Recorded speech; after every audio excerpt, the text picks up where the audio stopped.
கருவறையைச் சுற்றி அகழி காணப்படுகிறது. பங்குனி மாதம் 13, 14, 15 ஆகிய தேதிகளில் சூரியனின் கதிர்கள் சிவலிங்கத்தின் மேல் விழுகிறது.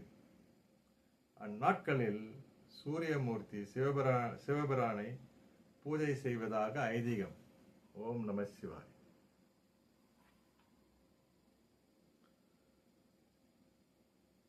மூலவர் விமானம் வட்ட வடிவ அமைப்பில் உள்ளது.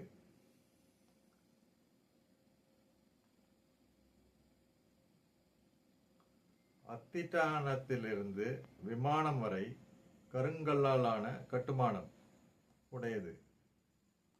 விமானத்தின் நாட்புறமும் கருங்கல்லாலான நந்திகள் உள்ளன. இக்கோயில் முதல்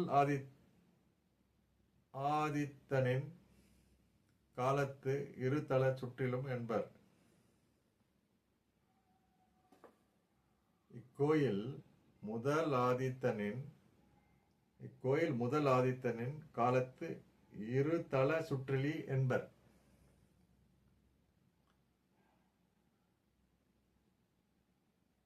கருவறை கோஷ்டங்களில் தட்சிணாமூர்த்தி,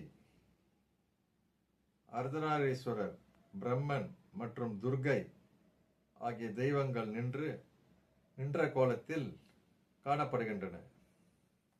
மீண்டும் ஒரு முறை படிக்கின்றேன். கருவறை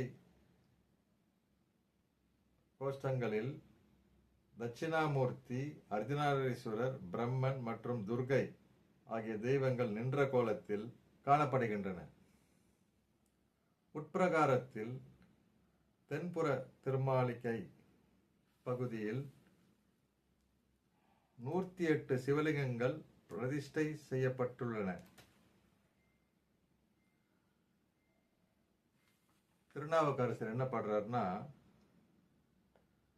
வெட்குடி, வேள்விக்குடி, நல்வேட்டக்குடி, வேதிக்குடி, மாணிக்குடி, உடைவாய்க்குடி என்று இத்தலத்தை போற்றுகின்றார். தென்மேற்கு மூலையில் 4 அடி உயர முருகன் வள்ளி தெய்வானையுடன் திகழ்கிறார்.